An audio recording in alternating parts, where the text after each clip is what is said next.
तो आइए हम सवाल पढ़ते हैं। हमने पिछले पार्ट में 130 तक लगा ली थी, पिछले पार्ट वाले सवालों में। हम पढ़ते हैं 131 नंबर सवाल से।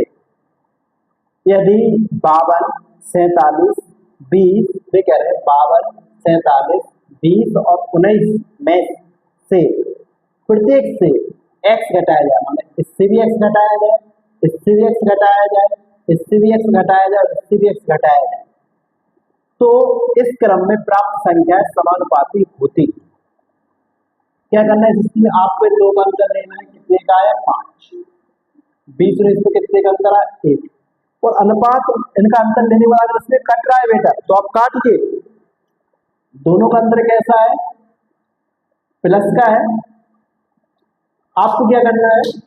इनका पहले का पहले से गुणा करो, और इसमें भी पहले का पहले से गुणा करो। अगर इसका गुणा इसमें कर रहे हैं, इसका गुणा इसमें करना पड़ेगा। अगर हम इसका गुणा इसमें कर रहे हैं तो इसका गुणा इसमें करना पड़ेगा। ठीक है, ये बात को आपको ध्यान रखना है। तो आप क्या करिए, इनका गुणा करिए तो 20 पर कितना हो रहा है? 100। 52 एकम 52, दोनों का अंतर प्लस का। इनमें हमेशा लेना है तुम्हें अंतर। क्या लेना है? अब देखो दोनों प्लस के तो दोनों प्लस प्लस के और दोनों माइनस माइनस के अंतर तो हमेशा घटाना पड़ता है। अब मान लो एक माइनस का है और एक प्लस का है, तो इसमें क्या करना पड़ेगा? आपको जोड़ना पड़ेगा। मान लो माइनस का 100 आता है, एक प्लस का 52 आता है, तो अपन जोड़ दो। और उसमें देखो दोनों में चिन्ह समान है, तो 5 और 1 का अंतर कितने का? 4। ठीक है, आपको हमने इसलिए ऐसा बताया कि बहुत कम ऐसा होता है कि दोनों संख्या प्लस हो एक संख्या माइनस, ज्यादातर या तो प्लस प्लस का अंतर हो गया माइनस माइनस का, तो इन बच्चों को दिखता नहीं है। तो जब वो प्रैक्टिस करते हैं तो ऐसे सवाल बहुत कम मिलते हैं। इस कारण अगर पेपर में ऐसा सवाल आ गया एक माइनस का एक प्लस का और वो सोचेंगे हम तो घटा रहे हैं और उसमें जोड़ना पड़ रहा है, क्योंकि एक माइनस का एक प्लस का है और एक माइनस की संख्या एक प्लस संख्या में अंतर जब लिया जाता है तो जोड़ा जाता है, लेकिन वो उसमें घटाए और उनका आंसर नहीं मिलेगा तो वो कंफ्यूज होंगे और वो शायद सवाल छोड़ भी सकते हैं। तो आपको ध्यान रखना है, इसमें कभी कभी प्लस और माइनस भी हो सकता है। ठीक है, जिसमें क्या करना पड़ेगा आपको? तुमने अंतर लगाया है, इसमें अंतर माने माइनस है, घटाना है। उसके 5 और 1 का कितने का अंतर है? 4। तो जो मान आएगा वो किसका मान आएगा? आपका जो घटा रहे थे, प्लस घटा रहे थे ना, तो x का मान आ जाएगा। ठीक है, 100 में से 52 घटाएंगे तो 48 और ये घटाएंगे 4, तो 48 बटे 4 कितना? 12। ठीक है, कभी कभी बच्चों को ये लगता है कि हम डायरेक्ट घटा अपने हिसाब सोचकर घटा लें, तो तब घटा सकते हैं जब आपको ऑप्शन में डायरेक्ट यही पूछा कि x का मान क्या है, लेकिन उसमें क्या कर रहे हैं? वो x का मान यूज करवा रहे हैं हमसे। उन्होंने कहा है फिर x + 13 और x - 4 का मध्य अनुपात ज्ञात करें। तो जब आपने तैयारी की होगी या आपने अनुपात समानुपात पढ़ा होगा तो एक फॉर्मूला पढ़ा होगा आपने, मध्य अनुपात या वे इस मध्य अनुपात को दूसरी भाषा में लिख सकते हैं अनुपात का अंतर। अनुपात का अंतर भी लिख सकते हैं कभी कभी। आप सोचो अनुपात का अंतर क्या है, आप अनुपात का अंतर निकालोगे, एक और वास्तव में क्या पूछना चाह रहा है? ये मध्य अनुपात। तो कभी कभी ऐसा लिख भी सकते हैं वो अनुपात का अंतर। ठीक है, तो 12 + 13, 12 x की जगह 12 रख देंगे तो 12 और 13 कितना होता है? 25। और 12 में से नहीं, इसमें 8 घटाएंगे, 4 8 घटाएंगे, तो 12 में से 8 घटाएंगे कितना आएगा? 4। अब हमें 25 और 4 का मध्य अनुपात निकालना है। तो हमने मध्य अनुपात में आपने पढ़ा होगा या नहीं पढ़ा होगा तो आपको बता दे रहे हैं कि मध्य अनुपात में क्या होता है कि जिन संख्या मध्य अनुपात पूछा जा रहा है उनका आप गुणा करिए।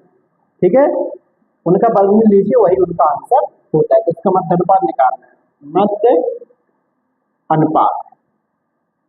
ठीक है, तो क्या करना है? इनका गुणा करना है, वो वर्गमूल लेना है। अगर आपको पहले से दिख रहा है कि किसी संख्या वर्गमूल है तो अलग भी वर्गमूल ले सकते हैं। ठीक है, कभी कभी क्या होता है कि गुणा करने पर ही वर्गमूल दिखता है, तो अगर आपको गुणा नहीं करना है तो आपको देखना है कि कौन कौन संख्या में इसमें जोड़ा बनना है। तो वर्गमूल का मतलब क्या होता है? 2 2 के जोड़ा बनाना है एक संख्या में, उसमें जितने जोड़ा बनना है उनको गुणा करके बाहर निकाल दीजिए और जो जिसका जोड़ा नहीं बनता उसको अंदर लेने दीजिए। लेकिन ऐसा बहुत कम होगा, लेकिन कभी कभी होगा तो आपको ध्यान रखना है, हमें जोड़ा लेके करना है। 25 चौको 100, 100 का वर्गमूल कितना होता है? 10। उसका मध्य अनुपात कितना आएगा? 10 और आपका ऑप्शन नंबर बी इसमें ऑप्शन जो दिए गए आपके मॉक में वो सही होगा। ठीक है, तो आप उसको नोट करिए अगर आपको नहीं आया है, या आप उसको वीडियो को दोबारा देख सकते हैं। ठीक है, और आपको अगर समझ में नहीं आता है तो आप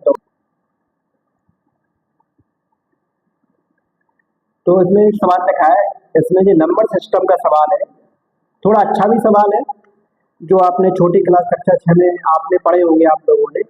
इसमें लिखा है 5 अंकों की वह सबसे छोटी संख्या ज्ञात करें जिसे 15, 20 और 25 से विभाजित करने पर क्रमशः 7, 12 और 17 शेषफल प्राप्त होता है।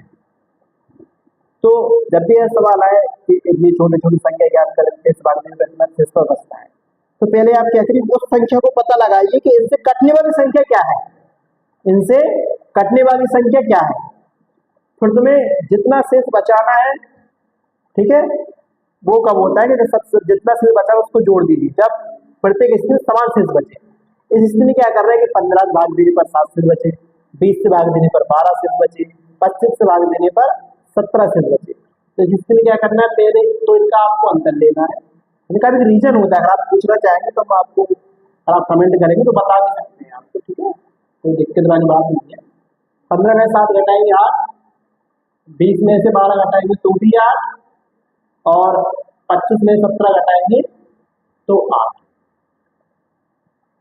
क्योंकि अगर हम 8 कम कर देंगे, और अगर 15 से काट रहे हैं तो 8 कम कर देंगे तो ऑटोमेटिकली 7 से जब अपन उसमें जो भी संख्या आएगी, जो भी एलसीएम आएगा, उसमें से अगर हम 8 घटा देंगे तो एक यही संख्या बनेगी, 8 कम कर देंगे। जैसे 15 में से अगर भाग जा रहा है 15 का, जैसे भाग जा रहा है तो 8 कम कर देंगे, 7 से अपने आप बचेंगे। और अगर उसमें से 8 कम कर देंगे और 20 का उसमें भाग जा रहा है, जिस संख्या 20 का भाग जा रहा है, और अगर हम 8 कम कर देंगे तो क्या होगा, उसमें से 12 से अपने आप बचेंगे, क्योंकि 20 का मतलब 20 का पूरा पूरा भाग जा रहा है, 20 का मतलब एक बार भी जा रहा है। तो हम 8 कम कर देंगे तो 12 आएगा, तो 20 का 12 भाग तो जाएगा नहीं, तो 12 शेषफल बच जाएगा।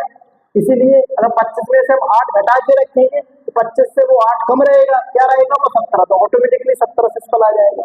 ठीक है, तो आपको क्या करना है, 5 अंक की छोटी छोटी संख्या बताना है बेटा। ठीक है, जो 15, 20, 25 से विभाजित करने पर 7, 12 और 17 शेष देती है। 15, 20, 25 से क्रमशः काटने पर तुम्हें क्या करना है, इनका एलसीएम लेना है। तो 15, 20, 25 के एलसीएम कैसे लिए, तो आपको देखो सबसे बड़ी संख्या कौन सी है, 25 है। अब 25 के बाद 20 को देखें आप, तो अगर 20 को देखें तो हमें पता है 20 को लिखते हैं 5 गुणे 4।